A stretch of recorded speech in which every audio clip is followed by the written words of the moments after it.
ABP news लगातार ये सवाल पूछ रहा है कि कोरोना संकट के बीच क्या चुनावी रैलियों से कोरोना नहीं फैलेगा। कोरोना के खतरे से बचने के लिए देश के अलग अलग इलाकों में पाबंदियां तो लग रही हैं। महाराष्ट्र और मध्य प्रदेश में नाइट कर्फ्यू भी लग चुका है। आज से यूपी हरियाणा में भी नाइट कर्फ्यू लगने वाला है, लेकिन दिन में चुनावी रैली जिसमें हजारों की भीड़ जुटती है उस पर कोई रोक आखिर क्यों नहीं लगाई जा रही है, ये सबसे बड़ा सवाल। इलाहाबाद हाईकोर्ट ने भी इसको लेकर चिंता जाहिर की। सवाल बरकरार है कि हाईकोर्ट की कब सुनेगी सरकार।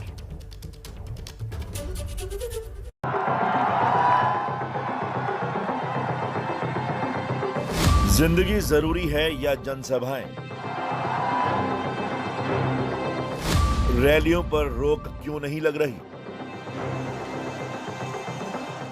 ये वो सवाल हैं जो आपका चैनल एबीपी न्यूज लगातार उठा रहा है, क्योंकि इलाहाबाद हाईकोर्ट ने भी कह दिया है कि चुनावी रैलियों को रोकने के लिए कदम उठाने चाहिए। लेकिन सवाल ये है कि क्या सरकार और चुनाव आयोग कोर्ट की बात सुनेंगे?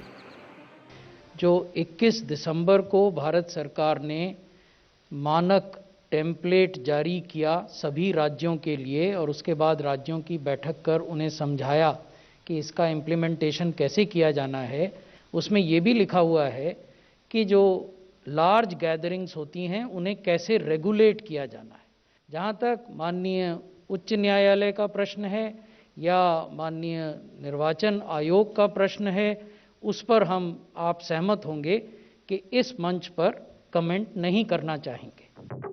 स्वास्थ्य मंत्रालय के अधिकारी ने तो इस पर कुछ बोलने से मना कर दिया, लेकिन जब यही सवाल लेकर हम राजनीतिक दलों के बीच गए तो सुनिए उनका क्या कहना था।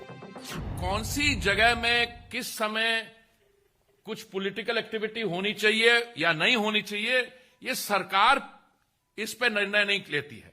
इस पे लिए प्रॉपरली कॉन्स्टिट्यूटेड एक हमारी बॉडी है, इलेक्शन कमीशन है, उनको यह निर्णय लेना होता है। विशेषज्ञ जो कहेंगे हम सबको वो मानना चाहिए। हम सरकार में हो या नहीं हो, सत्ता में हो या नहीं हो, मायने नहीं रखता। हम ये मायने ही नहीं रखता। हुआ भी हम कौन है, या बीजेपी भी कौन है, या योगी आदित्यनाथ भी कौन है? अरे जनता जिससे आप वोट मांगने जाते हो उसकी जान की अगर परवाह आप नहीं करते तो आप हैं कौन? दुनिया में ऐसे कई देश हैं जहां कोरोना की वजह से चुनाव कैंसिल हुए या फिर टाले गए। पूरी दुनिया में कम से कम 79 देशों ने अपने चुनाव टाले।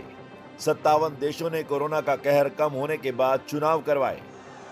लेकिन चुनाव टालने के सवाल पर अलग अलग दल के नेता अपनी अपनी सहूलियत के मुताबिक इस पर अपनी बात रख रहे हैं।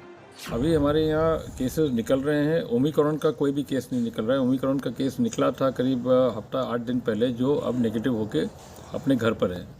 वो 2 ही केस थे गाजियाबाद में, अब और केस नहीं निकला है। तो इस समय कोविड के केसेस का ट्रीटमेंट, उनका कॉन्टैक्ट ट्रेसिंग, उनका हमने जो इंटीग्रेटेड कंट्रोल कमांड सेंटर को दोबारा एक्टिवेट कर दिया है। ऐसा कि ਇਹਦੇ ਲਈ जो प्रोटोकॉल है सब ਨੂੰ मिल बैठ के तय करना चाहिए। ਉਹਦੇ ਲਈ ਵੀ ਵਿਅਕਤੀ ਦੀ ਸਿਹਤ ਔਰ ਸੁਰੱਖਿਆ ਮਹੱਤਵਪੂਰਨ। ਜੋ ਵੀ ਨੈਸ਼ਨਲ ਲੈਵਲ ਤੇ ਫੈਸਲਾ ਲਿਆ ਜਾਊਗਾ, ਅਸੀਂ ਉਹਨੂੰ ਪਹਿਲਾਂ ਵੀ ਅਸੀਂ ਉਹਨੂੰ ਫੋਲੋ ਕੀਤਾ ਉਸ ਪ੍ਰੋਟੋਕਾਲ ਨੂੰ। ਸੋ ਕੋਈ ਐਸੀ ਗੱਲ ਨਹੀਂ। ਹਾਂ, ਜੇ ਬੀਜੇਪੀ ਹਾਰ ਰਹੀ ਹੈ यूपी ਚ ਤਾਂ ਫਿਰ ਸ਼ਾਇਦ ਕੋਰੋਨਾ ਜਿਹੜਾ ਉਹ ਖਤਰਨਾਕ ਹੋ ਜਾਊਗਾ। ਜੇ ਉਹ ਜਿੱਤ ਰਹੇ ਨੇ ਫਿਰ ਉਹ ਠੀਕ ਹੋ ਜਾਂਦਾ ਹੁੰਦਾ ਹੈ। यूपी में इन दिनों जबरदस्त चुनाव प्रचार चल रहा है। अयोध्या में शुक्रवार को मुख्यमंत्री का कार्यक्रम था, लेकिन इस कार्यक्रम में आए लोग लापरवाह थे। ज्यादातर लोगों ने मास्क ही नहीं पहने थे।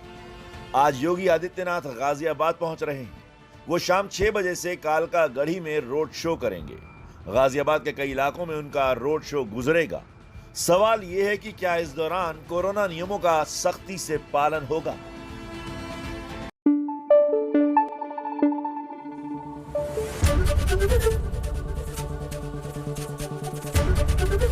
एबीपी न्यूज आपको रखे आगे।